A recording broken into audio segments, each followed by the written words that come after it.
अस्सलाम वालेकुम स्टूडेंट्स हमारी 1.1 कंप्लीट हो गई। आज हम 1.2 स्टार्ट करेंगे। 1.2 में आपके पास सेट्स ही है, लेकिन सेट्स को रिप्रेजेंट करने का एक अलग मेथड है। ठीक है, आइए देखते हैं कि वो मेथड क्या है हमारे पास। Venn diagram. What is a Venn diagram? A diagram used to represent all possible relations of different sets. Venn diagram can be represented by any closed figure, whether it be a circle or a polygon.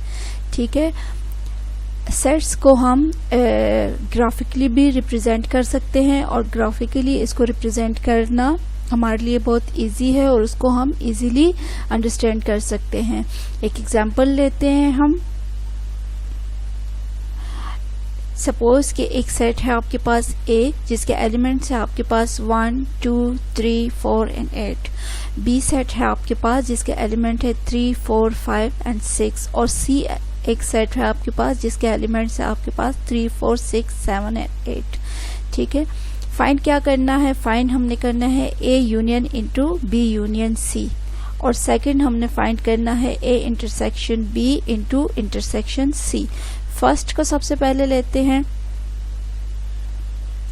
A union into B union C। अब यहाँ पे सबसे पहले हम क्या find करेंगे? ये जो फाइंड करने का जो सारा प्रोसीजर है ये वैसे ही है जैसे आपने 1.1 में सीखा है।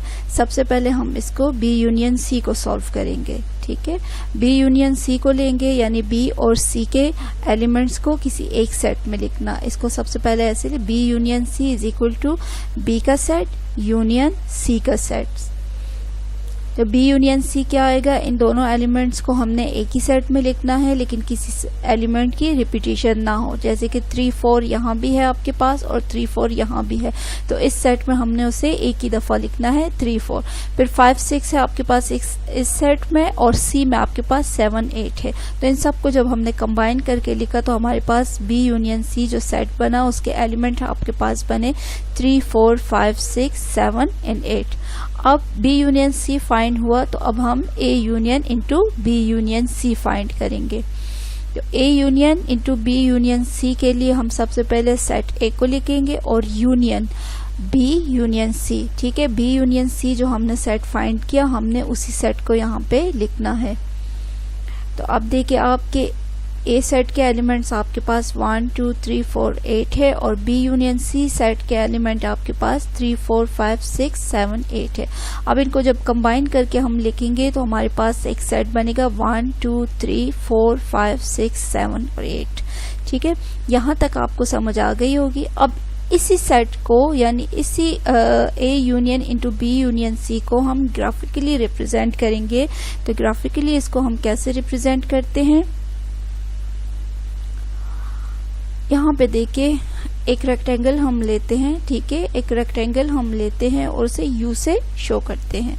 अब उस एक रेक्टेंगल में हमारे पास जितने सेट्स होते हैं, 2 सेट्स को रिप्रेजेंट करना आपने क्लास 7th में सीखा है। यहाँ पे आपके पास 3 सेट्स को ग्राफिकली रिप्रेजेंट करना आप सीखोगे।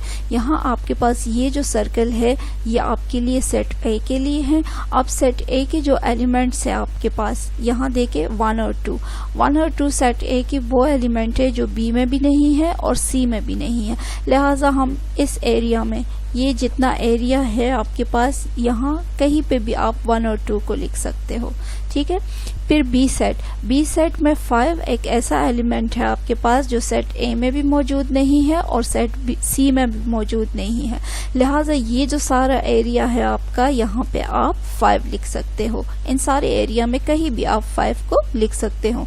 फिर यहाँ पे C सेट में 7 एक ऐसा एलिमेंट है जो ना कि आपके पास B में है और ना ही आपके पास A में है।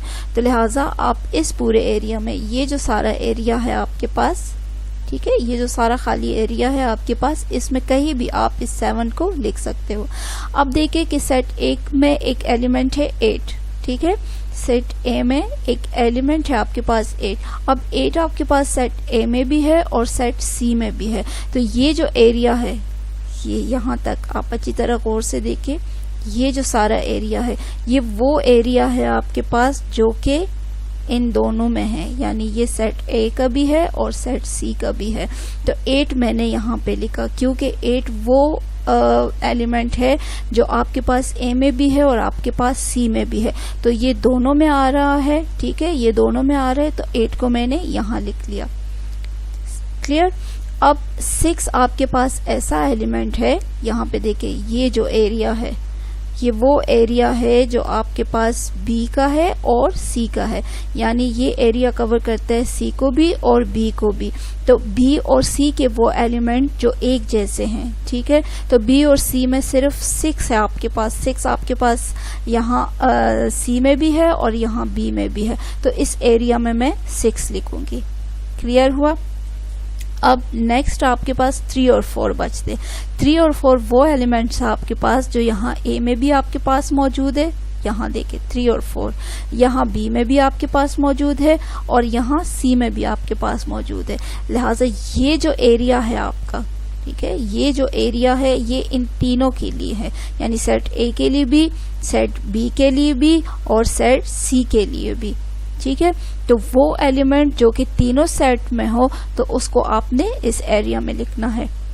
यहाँ तक बात क्लियर हो गई।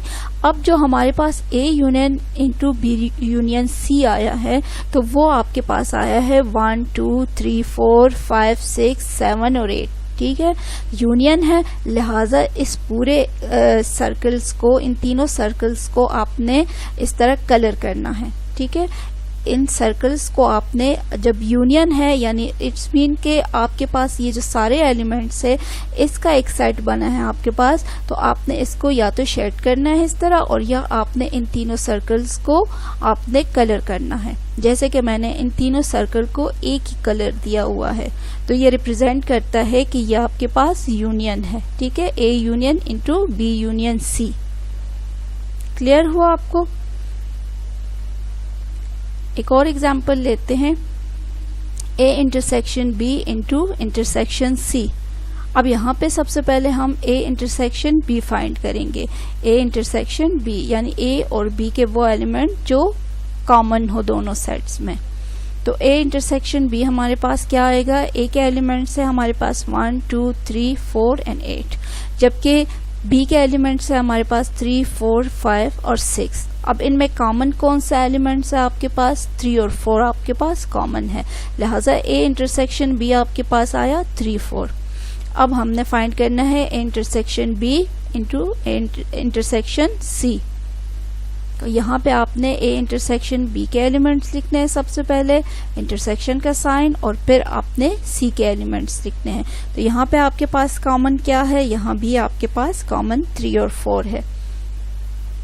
अब इसको हमने किस तरह वेन डायग्राम के जरिए रिप्रेजेंट करना है, यहाँ पे देखे ये जो सर्कल है आपके पास ये ए को शो कर रहा है, ये सर्कल आपके पास बी को शो कर रहा है, और ये थर्ड सर्कल जो है ये आपके पास सी को शो कर रहा है।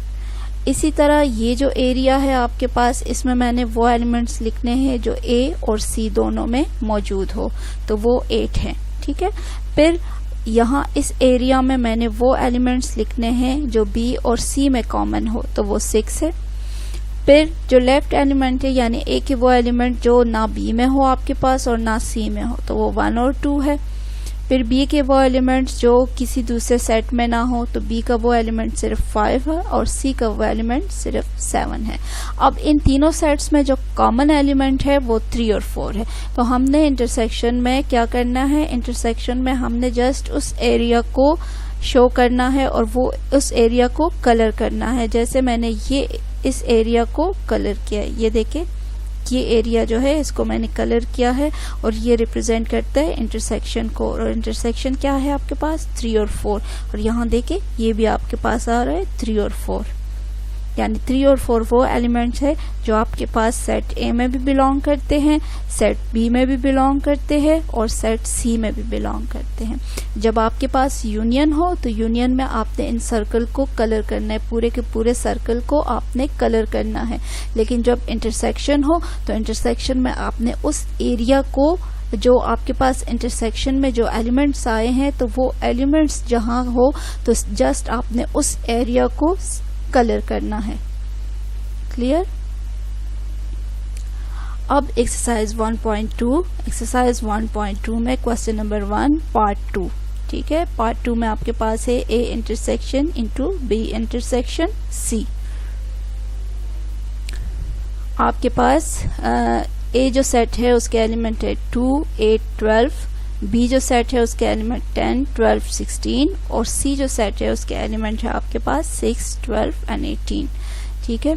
सबसे पहले आपने क्या करना है, सबसे पहले आपने उसी तरह B इंटरसेक्शन C को फाइंड करना है।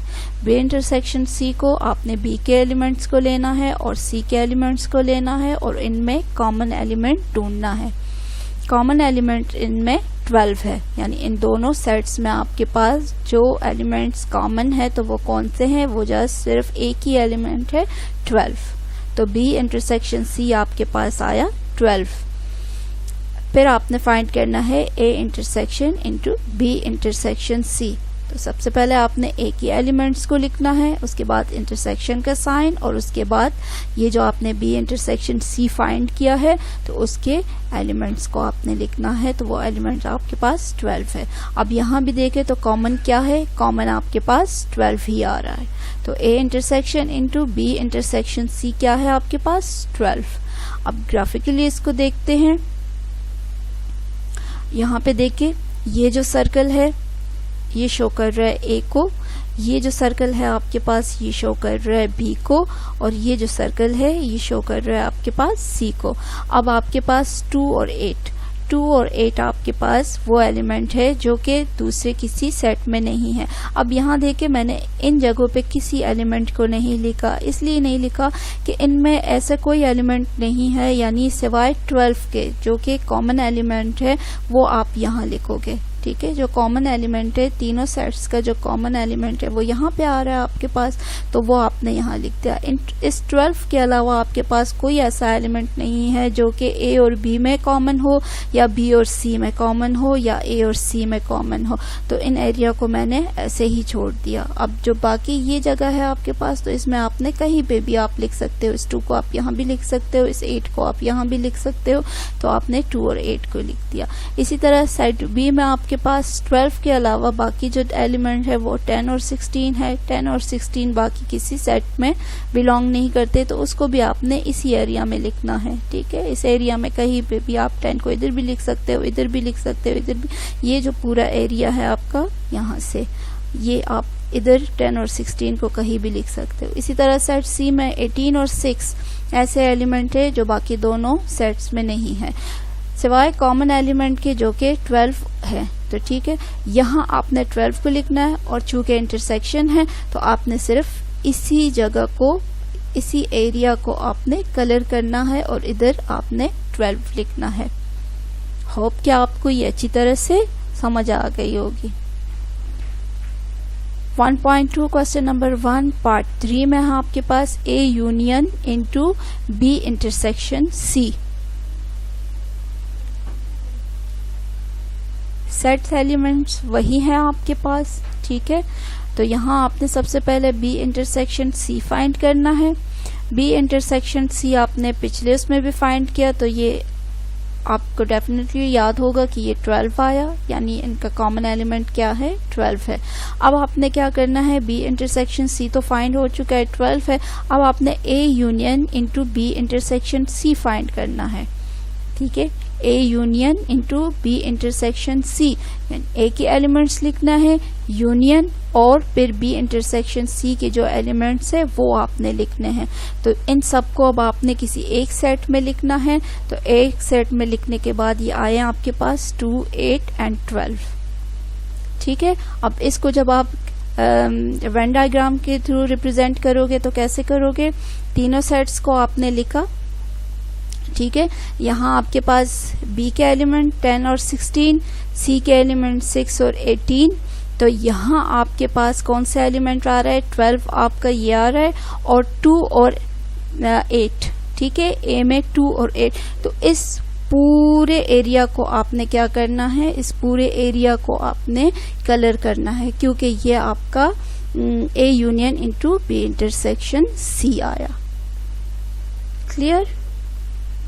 अब स्टूडेंट होम टास्क क्या है आपका, होम टास्क आपका है एक्सरसाइज 1.2 क्वेश्चन नंबर 1 और क्वेश्चन नंबर 1 का पार्ट 1 और पार्ट 4 जो है वो आपका होमवर्क है, वो आपने खुद अटेम्प्ट करना है। इसी तरह आपने सॉल्व करके और वेन डायग्राम के थ्रू उसको रिप्रेजेंट करना है। अगर आपको कोई भी प्रॉब्लम हो आप मैसेज कर सकते हैं, मैसेज के थ्रू भी आप पूछ सकते हैं, ठीक है। और आप जो क्वेश्चन सॉल्व कर लो तो उसकी एक पिक सेंड कर ले, व्हाट्सएप कर ले, ताकि मैं अगर उसमें आप कोई भी मिस्टेक हो तो मैं आपको गाइड कर सकूं।